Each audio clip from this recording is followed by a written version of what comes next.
You only get one shot. Are they going to click on that and look more at the listing, or are they going to move on? Real Estate Radio Boston with loan officer Rick Shearer of Guaranteed Rate. If you are dealing with someone that doesn't understand those micro markets, you're going to be steered completely in the wrong direction. And legal professional Ali Alavi of Alavi Braza PC. It's a transaction for us, but it's someone's home. The biggest anxiety I felt, am I going to get the mortgage? It all breaks down to communication. Real Estate Radio Boston gives you the information you need to succeed in today's housing market. Just agree on something? Yeah, we actually did. Isn't that amazing? I love that. You're giving me this blank stare. Yeah, because I'm trying to figure out where you're going with this. But you left his lawyer up. He's handsome too.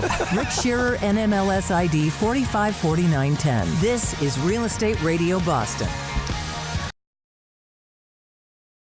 Honestly, there isn't a week that goes by that I don't talk to people that are interested in getting into fixing and flipping. And a lot of them want to do it on their own. And I think their biggest motivation is the shows that are on TV. Yeah, 30 minutes. Flip a house. Absolutely. Done.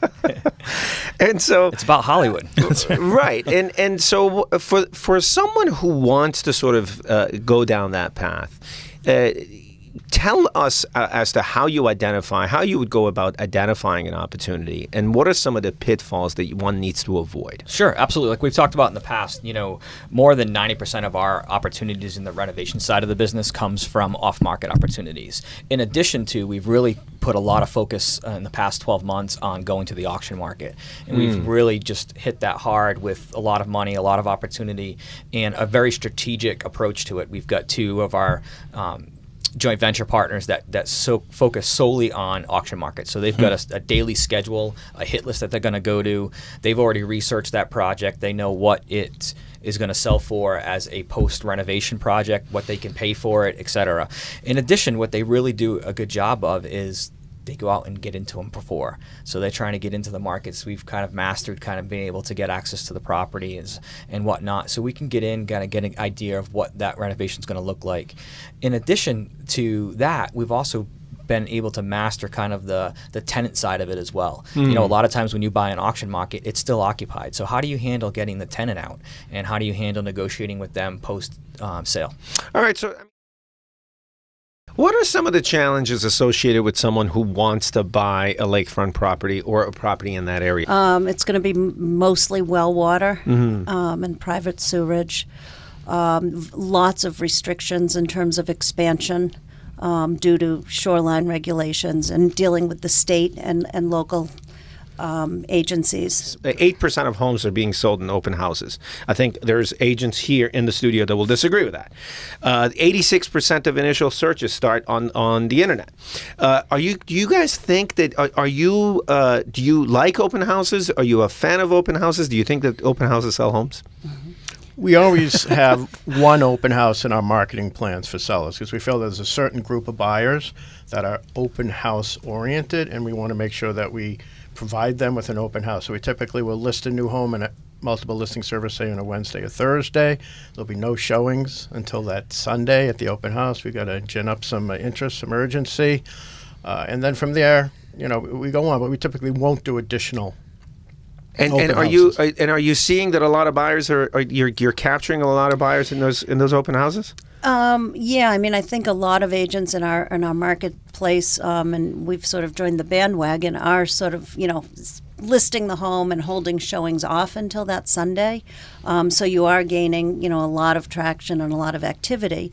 On the other hand, when we're working with buyers as well, I hate that because they get there and it's a frenzy and they're panicked and they're going to lose the house. And I just 5 minutes ago got an offer accepted on a house that was listed yesterday. We went in, had a showing. I'm working as a buyer's agent. We put an offer in, a strong offer, well over asking last night, and it was just accepted. Yeah, congratulations on that. Thanks. So it really depends on which side of the fence you're playing, That's as right. a seller's agent or a buyer's agent. You got to put your best foot forward.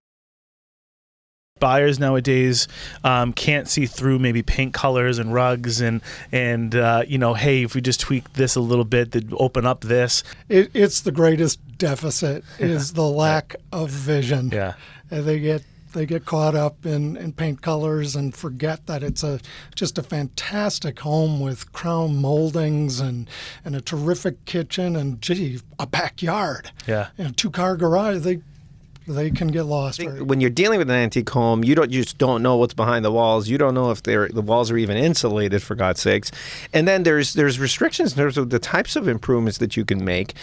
Towns put on certain restrictions, and you can't take away from the overall historic nature of these antique homes, right? That's absolutely correct, and any buyer that's interested in antique should definitely check with the town on what those restrictions right down to are. paint colors I mean, Marblehead, you can have gray, white, more gray. or 50 yellow. Shades of Grey, But it sounds yeah, like. it's limited for sure. Now, given the fact that we are still dealing with restrictive inventories, I mean, and I think that's pretty much plaguing every town and every geographical area, at least in our area.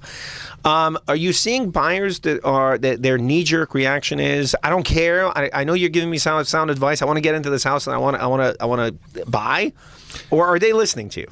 They, for the most part, knee-jerk reactions, and that's because they've been in competitive situations for several weeks where they haven't been on the winning end. And they have come to the conclusion that if we want to get in, we're not going to get that white colonial with 3 bedrooms and 2.5 baths and a 2-car. We've got to grab this now. Right. All right. Yeah, I mean, I think a lot of people are up against, this whole fear of interest rates going higher. So they're willing to pay just a little bit more to get into that house, lock down that low rate before, waiting 6 months and now the property's a little bit more expensive. So